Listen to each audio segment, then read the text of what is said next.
Namaskar. Welcome to Samvaad at Arunima Ankuran. Today we are in conversation with Mrs.Madhuri Sinha about the role and importance of career counseling. A very warm welcome to you and thank you for joining us. Thank you so much, ma'am. A word about Arunima Ankuran.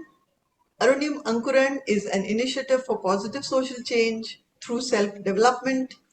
The goal is greater well-being and happiness for all.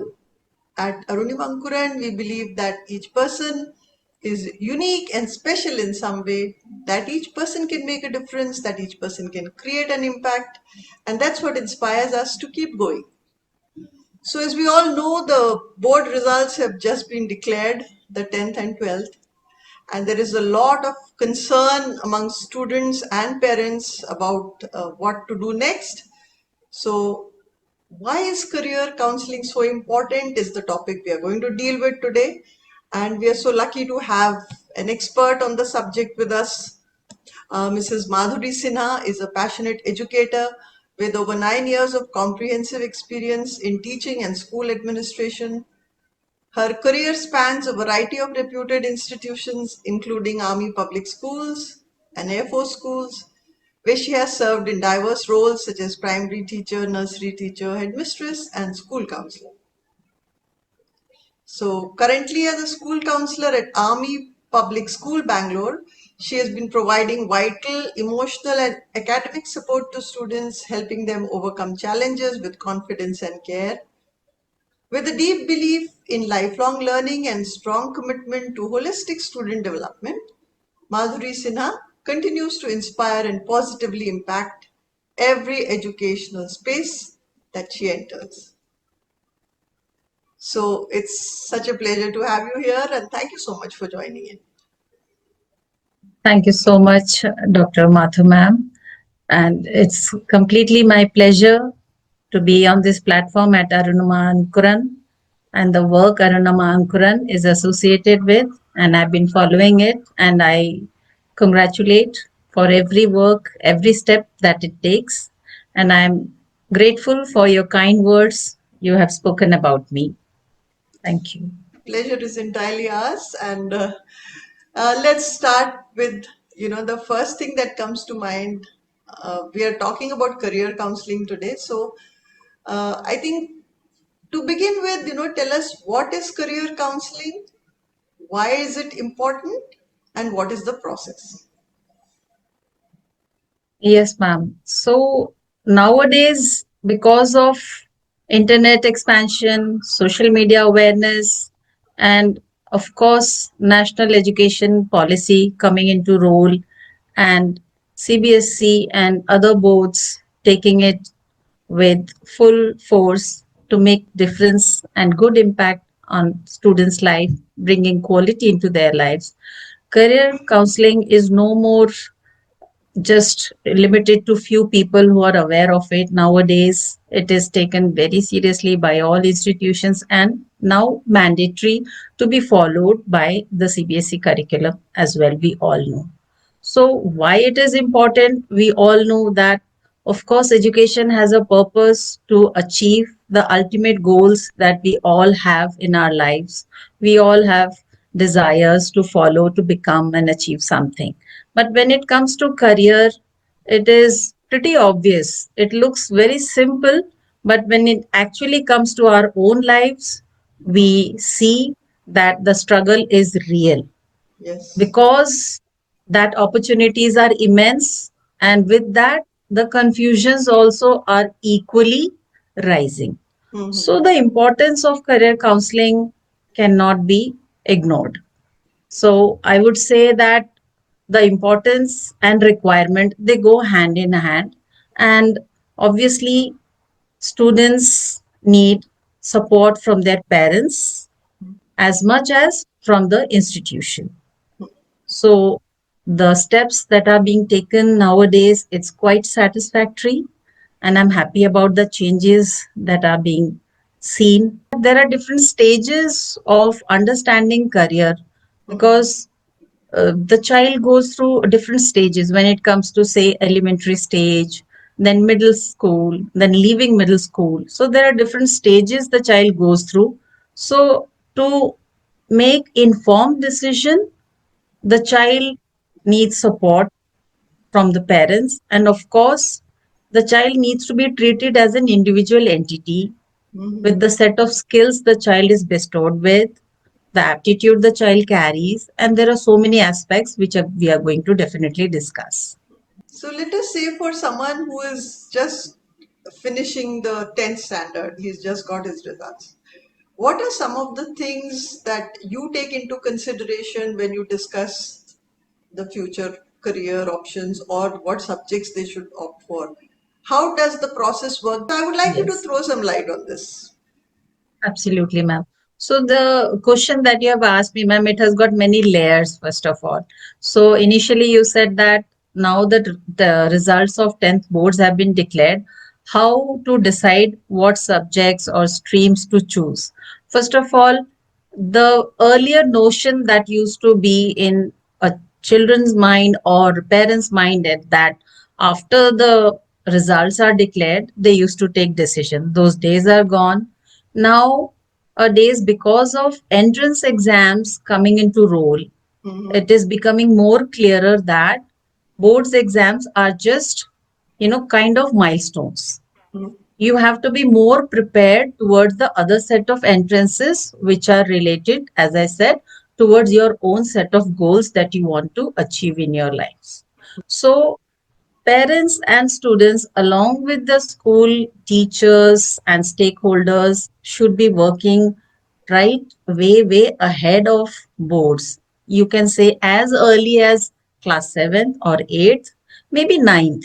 Mm-hmm. Bef- right from that stage, if the clarity is there, child will have much confidence along with clarity that these are the subject holds where I see myself as my career will grow, where I will sustain, not only because the trend is going such, but it has to align with the child's personality also. Mm-hmm. So it has less to do with results, more to do with the other side on the grass, which we generally overlook. We just see the result and we talk about the result, which is beyond that. As I said, that the child is an individual entity.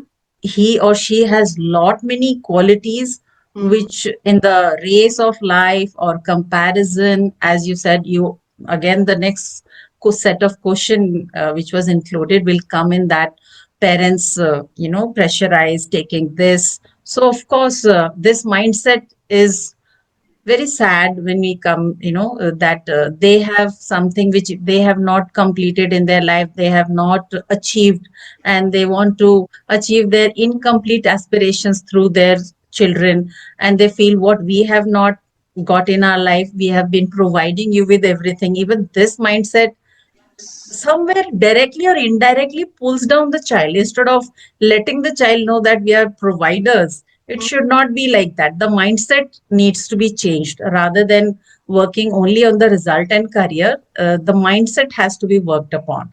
That is why professional counseling or maybe guidance from it may be formal. It's not always that one has to go to a formal counselor, but uh, as a team they should work. Mm-hmm. So it cannot be completely result oriented. So in a holistic manner the child should enjoy life and achieve heights whatever he or she wants to. Yeah. And I think that is a very important thing that you brought up about the parents projecting their own dreams onto the children, and uh, that is a very important dimension to be kept in mind.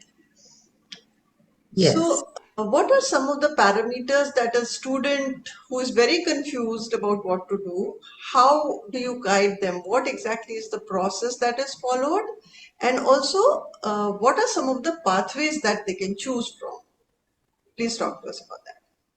Yes, ma'am. It's a very interesting and very typical situation which teachers, parents, Hmm. and students face in day-to-day classes scenario. What after this? Hmm. What if I pursue this subject? Hmm. How will I continue? What are the scopes? These are n number of questions. They keep on lingering throughout the sessions after session. Even if the student passes, say, 7th, 8th, 9th, 10th, 11th for that matter, even after choosing a stream. So we keep on insisting and making it clear. See, there is something in our training that we get that we call it PIA. So I keep on sharing it with everyone whom I meet, whether parents or whosoever is interested. So P stands for personality, I stands for interest, and A stands for aptitude. These three are very different things, yet very interrelated. So, once these three aspects, as you said, what are the aspects that to be considered?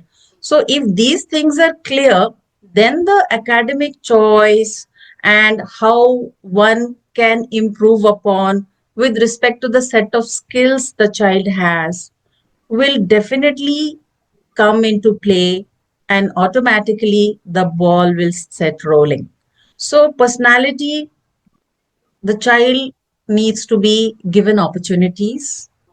As I said, no comparison. And like we have discussed, it is a big taboo and kind of challenge which parents need to remind themselves on and off again and again, directly, indirectly. Oh, we are not comparing. We just mention, we're just sharing, even in that aspect also. So one need to be a little mindful. That doesn't mean that, too much pampering parenting also, can't be done. You have to, bring up your child in such a way. And then it comes to interest. Interest, I feel, is volatile. We have varied set of interest. So if you see your friend good in handwriting, you get inspired. It affects you. It is like infectious. Good things affect you, so you also start writing in a good manner. And if you see somebody dressing up well, you get inspired. You also get some sense, okay, this is the way the combination helps. So it affects you. So interest is volatile. Like you see somebody, it's like talent. If somebody has a good talent, you may try to imitate or copy. So interest is volatile, so you cannot completely bank upon it. That is why there is aptitude, which is natural, which you are born with it. So at times it may happen that a child is naturally good with numbers, but he or she may not want to pursue any career with maths, and the child is inclined towards arts, humanities. So this is what where you can clarify the definition of aptitude. So aptitude is like you don't have to put much effort, and with little guidance or with little support you are performing well. So that is your aptitude. But if it aligns with your personality and your interest, the aptitude, then you get the combination which we call bingo. So you can go ahead with that career, set of career. Then these milestones that we say that board result have come or entrance have been cracked, then other set of circumstances which the child has to bear with, deal with, tackle, and handle the life. These set of things will go hand in hand throughout the lifespan, because till the time we are alive, we hold a career. So it is an ongoing process. So this is how I feel the clarity should, be given to children right from very early age and not result dependent. Yes. So I think that's very valuable what you just brought up about being able to identify the PIA and then proceed from there. Uh, can you recall any particular specific cases that you've dealt with where career counseling helped to bring clarity? Yes, I can say so, ma'am, because presently being associated with this reputed Army Public School Bangalore, which is giving me immense opportunities to deal with, whether it is emotional requirements, whether it is academic requirements from time to time. Of course, this is very common scenario, and children do come up with this kind of confusions. So we have a child who is so often on his own. The child prepares certain models, working models with gadgets. It is, these are working models, so the child is uh, just in promoted to 8th. So right from that age the child has to be guided, yet the child has interest in arts also, is very And good in music. So there is a mix. So confusion might arise from parents' perspective also and from the students' perspective also.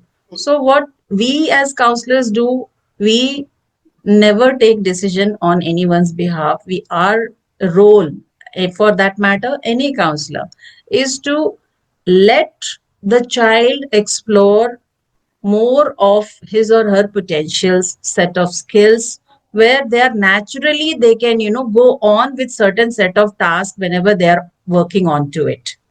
Then they can take a call whether I'll be sustaining happily in that career, thriving in that career. So then we can make a call, or try say that we can take a call whether this set of steps will be happy for good for me to have a fruitful and rewarding career for me. So this was one example. So the child is pursuing and quite interested in participating in various science olympiads, continuously making models and discussing with teachers.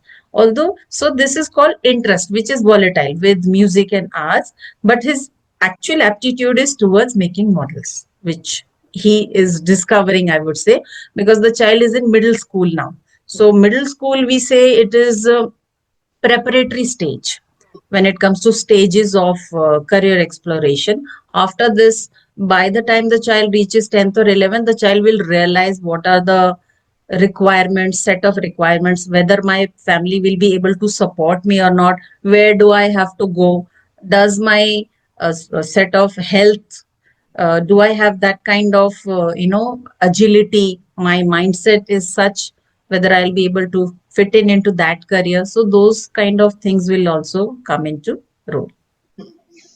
And when you're talking about the stages, this reminds me of a particular incident where this child was interested in becoming a loco pilot, train wala driver banna hai mujhe. So this is like a small kid is focused on something like that, something very fancy. Gradually, as they grow up, it becomes more like a realistic picture of what can actually be done. Uh, in case there is a conflict between the parents and the child, how do you handle that? This is actually a very practical and very serious problem, I would say. It can't be brushed under the carpet. And the child, in fact, goes through a lot, because the child is being brought up in an open manner, like the child is able to communicate, then also conflict is there, that situation is better. But if the child holds lot of, the child keeps the parents on such a pedestal, if I say, if my parents get hurt, maybe that there comes the role of emotional intelligence, which is being, it's buzzing around, people are talking, and I'm really glad about it as well, that emotional intelligence also goes hand in hand when it comes to thriving in a career. So if there is a conflict, how will the child communicate? So that is why PTMs come into action, and parents must take this benefit of communicating if they feel that that is why, as initially I made a statement that a child is a independent entity. The child has a complete different personality. At times, instead of, I have seen families where the child is not compared to anybody, any classmate or any neighbor or relative. The child is compared to the success of parents.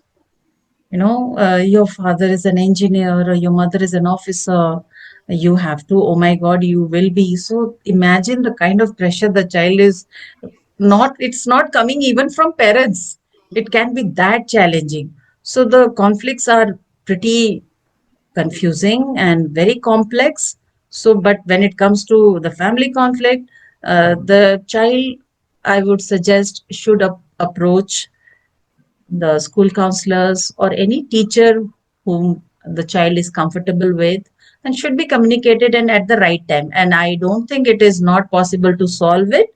And if communicated in a proper way, if things are, um, explained in a broader picture is shown to parents, they will definitely understand. Because in today's scenario, as I said, with the internet reaching out and social media availability everywhere, Mhm. awareness making rounds everywhere, it should help. And no child should be deprived of his or her rights, whatever he or she wants to become in life.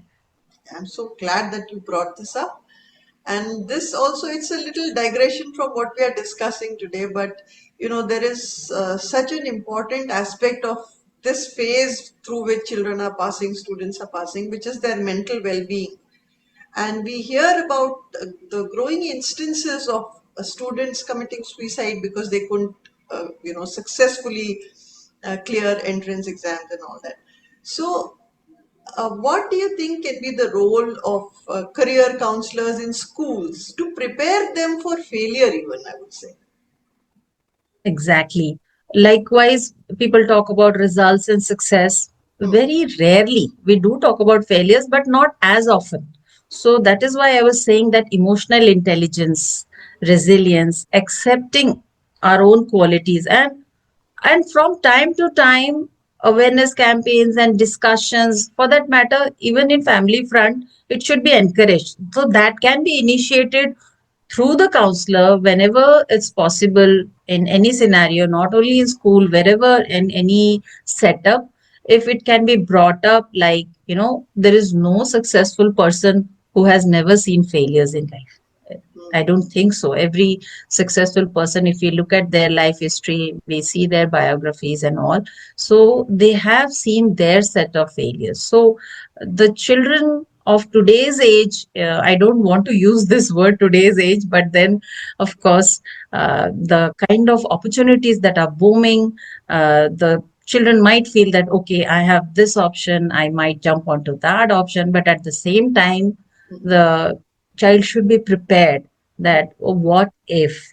So one should be very much prepared that it's okay to fall, and it's absolutely okay to rise.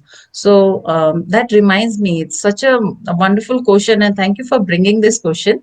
And I was reading a newspaper, column, where a person was sharing, anonymously, of course, that he failed during school days, and he changed school after that, and never ever tried to meet this set of batchmates.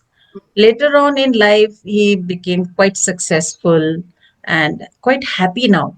Hmm. But at suddenly, he goes through that trauma of, why I failed. What if my friends now come to know that I failed during my school days? That trauma is still hunting this, settled man in life. So the importance of mental well-being, the importance of self-acceptance, and it's all right. There are so many dropouts also. That doesn't mean I'm encouraging dropouts. That doesn't mean that I'm encouraging failure. I'm just saying that it's okay to accept what is happening, and it's okay to come up and speak. That is absolutely important to talk. So we must encourage right from early age, right at school stage, to train children that you must maintain circle of trust. Yes. Okay. So then right from beginning, and then understand, and you should accept the kind of emotion and acknowledge the emotion that you are going through. So maybe at that time, that person escaped that situation by changing the school, but he could not escape his own mental setup, that I'm just escaping the situation, but not the fear, the kind of self guilt he created inside him. So that's what I'm mentioning. And good you brought up this, and it was really worrying. It is worrying. Yes. And because you're helping students to understand careers better and guiding them in this aspect, how important is it to have a plan B? And what are some of the plan Bs that people who won't get into the straight line. For example, you gave the medical entrance but didn't qualify, or IIT, engineering entrance and qualify. Could you talk to us about some of the plan Bs that? Uh, Absolutely. Absolutely. Absolutely, ma'am. And I would say that despite having internet and so much of information around, people do not explore it to the core. Okay, they just limit themselves. Okay, medical means there's medical. That's it. yes, that's true. You won't believe the plethora of career which are like related to Hmm, medical only. hmm, If the child is so desirous of going into medical field, hmm, there are n number of ways the child can, be in that field, service, given to the society or nation, and feel proud of being associated. Maybe the child must have been dreaming right from very early age. hmm. So that is why plan B comes into role. And definitely, I always say, why not plan B, plan C also in class in a, jolly manner, and encourage them so that, even if you get hurt, it's all right to get hurt, but then you can always bounce back. So to take the, a big leap, it's you have to take few steps back, only then you can spring, right? So it is important. And that's what I'm saying, that a good example is like the field of medical. When children get disheartened, nothing wrong. There are students who take one session break, they retry.